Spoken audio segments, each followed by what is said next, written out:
Persibo Bojonegoro akhirnya tumbang di kandang sendiri dalam tur uji coba pramusim Liga 3 2022-2023. Laskar Angkling Darmo dipaksa bertekuk lutut oleh Pasuruan United dalam laga uji coba hari ini Kamis 13 Oktober dengan skor 1-2 di Stadion Lecen Sudirman.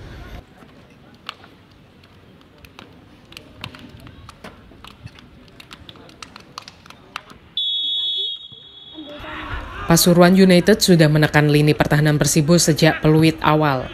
Setelah cukup lama barter serangan antar Persibo dan Pasuruan United, Persibo memimpin pertandingan di babak pertama melalui tendangan penalti. Babak pertama berakhir, hujan deras disertai angin kencang menerpa SLS. Meskipun demikian, pertandingan tetap berlanjut dalam waktu normal. Akibat perubahan cuaca, permukaan lapangan SLS becek dan licin. Banyak penggawa Laskar Angkling Darmo yang terpleset saat perebutan bola di atas lapangan basah. Selain guyuran hujan, babak kedua juga dibanjiri oleh pelanggaran dari kedua tim. Karena kedua tim bermain ngotot, sering saling melakukan sliding tackle keras.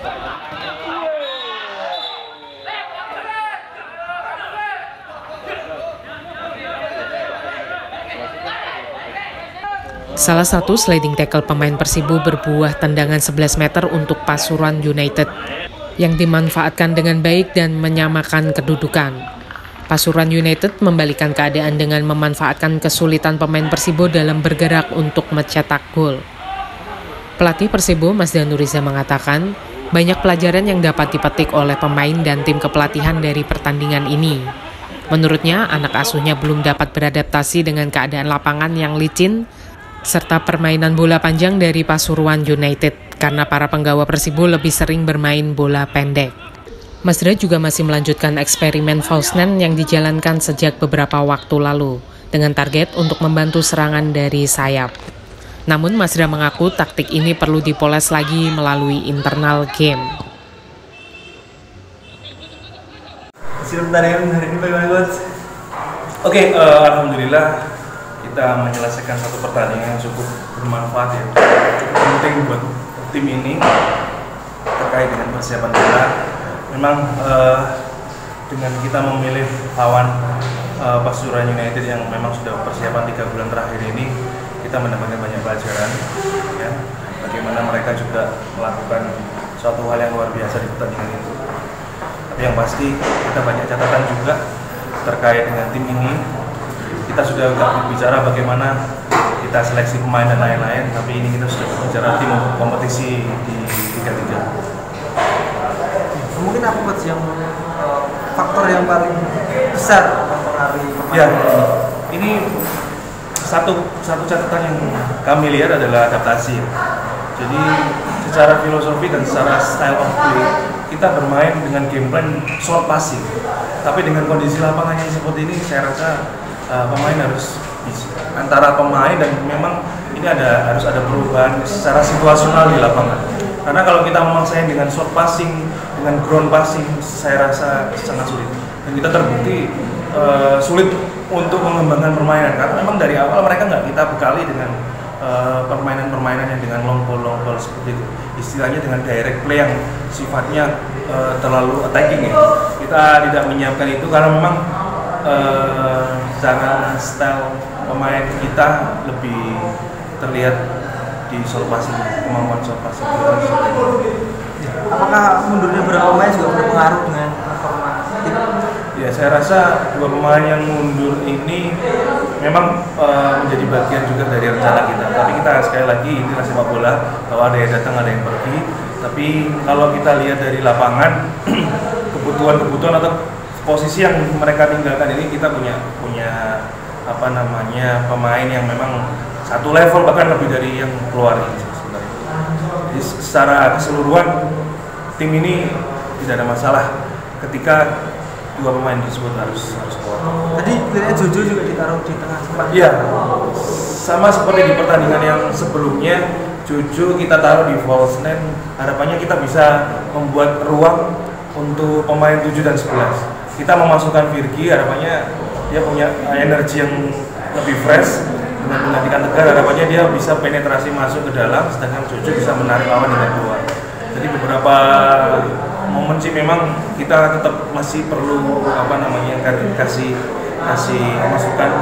Yang jelas ini baru 2 game ini Jojo dimainkan di Wolves. Apa ada rencana penambahan pemain lagi? Khususnya di lini striker. Ya, kalau kita bicara komposisi pemain kita yang sudah sign kontrak adalah 15. Harapannya ini kita juga segera harus mencukupi kebutuhan tim ini, karena ketika kita berbicara persiapan, berbicara untuk bagaimana kita mendevelop tim ini secara tim, kita perlu namanya internal game. Nah, internal game sendiri kalau kita jumlah pemainnya belum mencukupi juga kita agak kesusahan. Kalau kita terus melihat kekurangan dari sisi jumlah pemain, kita akan berpengaruh. Yang pasti mengenai dengan jumlah pemain, kita harapkan dalam 1 minggu ini kita bisa segera untuk evaluasi. Yang jelas kita akan ada pertandingan tambahan atau friendly match lagi di hari Sabtu pagi, dan 1 tim Liga 3 juga di stadion. Hasil manajer berarti? Ya, mungkin manajemen bisa menjawab secara detail. Yang pasti kita lihat situasi di persebobolan kita bahwa semua liga ada penundaan, baik Liga 1, 2, dan bahkan Liga 3 di Jawa Timur. Jadi kita berdoa, kita berharap semoga jadwal atau rencana dari operator bisa kita terima lebih lanjut, dan kita berdoa semoga sepak bola kita segera pulih. Kalau saya lihat pemain-pemain belum terbiasa bermain di kondisi basah, banyak kepleset tadi.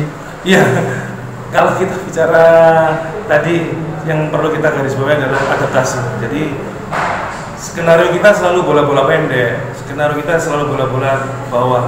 Tapi faktanya dengan situasi lapangan yang seperti ini kita harus berhati-hati. Jadi ini bukan satu alasan, tapi setidaknya kita harus evaluasi diri bahwa kita harus bisa situasional dalam menghadapi situasi sehingga kita bisa lebih baik dan lebih siap lagi.